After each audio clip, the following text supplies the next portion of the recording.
Hi dear, this is Jaypriya. இந்த வீடியோல நம்ம 10th maths chapter 1 relations and ஃபங்க்ஷன்ஸ்ல இருந்து எக்ஸாம்பிள் 1.7 தான் பார்க்க போறோம். क्वेश्चनல பாருங்க ஃபங்க்ஷன் வந்து எப்படி டிஃபைன் பண்ணிருக்காங்க அப்படினா f of x is equal to x square minus 2 ன்னு கொடுத்துட்டாங்க.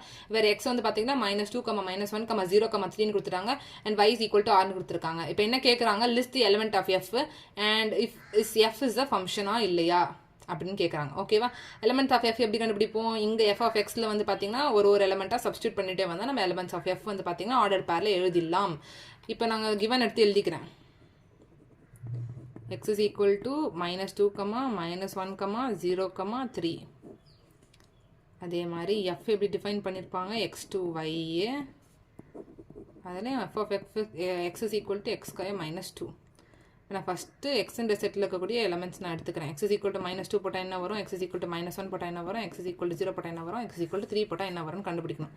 which implies இங்கே எக்ஸ் இருக்க இடத்துலலாம் வந்து இந்த வேல்யூ போடணும்ப்பா. இப்போ எஃப் ஆஃப் -2 அப்படி எடுத்துக்கிட்டேன்னா -2 தி ஹோல் ஸ்கொயர் -2ன்னு வரும். -2 தி ஹோல் ஸ்கொயர் 4 வரும். 4 - 2 is equal to நமக்கு 2ன்னு வரும். அந்த மாதிரி f of -1 is equal to -1 the whole square -2 வரும். which is equal to -1 the whole square வந்து நமக்கு 1 - 2 which is equal to -1 வரும். f of 0 is equal to 0 square -2 which is equal to 0 - 2 which is equal to -2. f of 3 is equal to 3 square minus 2, 3 square is 9 minus 2 which is equal to 7. அவ்வளவுதான். ஓகேவா, இதுக்கு முன்னாடி வந்து பார்த்தீங்கன்னா ordered பேர் வந்து நம்ம x, yன்னு எழுதுவோம். இங்கே வந்து பார்த்தீங்கன்னா ஆர்டர்டு பேரை நம்ம x, f of xன்னு எழுதுவோம். ஓகேவா, இப்படி எழுதுவோம். இப்போது நம்ம எக்ஸ்க்கு -2 போட்டிருக்கோம்னா -2க்கு f of x என்ன வருது? 2ன்னு வருது. அதுதான் வந்து நம்ம ஃபங்க்ஷனில் எழுதணும். ஃபங்க்ஷன் நம்ம எப்படி எழுதணும் பார்த்துக்கோங்க. -2, -2, -1, -1, 0, -2, 3, 7 வந்திருக்கு. அவ்வளோதான். லிஸ்ட் தி எலிமெண்ட் ஆஃப் எஃப்னு கேட்டதுக்கு நம்ம ஆன்சர் கண்டுபிடிச்சிட்டோம். நெக்ஸ்ட் வந்து பார்த்தீங்கன்னா எஃப் வந்து ஒரு ஃபங்க்ஷனாக இல்லையான்னு கேட்குறாங்க.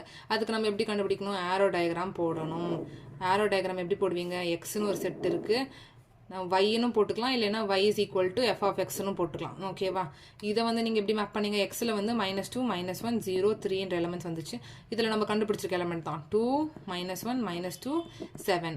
அவ்வளோதான். ஓகேவா, இப்போ -2 வந்து பார்த்தீங்கன்னா 2க்கு மேப் ஆயிருக்கு. இதை பார்த்து எழுதுங்க. 2க்கு மேப் ஆயிருக்கு இந்த ரிலேஷனில். -1 வந்து -1க்கு மேப் ஆயிருக்கு, 0 2க்கு மேப் ஆயிருக்கு, 3 வந்து 7க்கு மேப் ஆயிருக்கு. இது ஒரு ஃபங்க்ஷனாக இல்லையா அப்படின்னு கேட்குறாங்க. ஆமாம், இது ஒரு ஃபங்க்ஷன். பிகாஸ் டொமைனில் இருக்க எல்லா எலிமெண்ட்டுக்குமே வந்து பார்த்தீங்கன்னா கோடு மைனில் வந்து பார்த்தீங்கன்னா யூனிக் இமேஜ் இருக்குது. அதனால இது ஒரு ஃபங்க்ஷன் சொல்லி முடிச்சுக்கலாம். என்ன எழுதுவீங்க?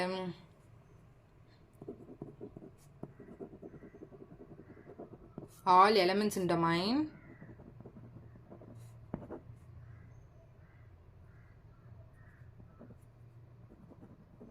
have unique image in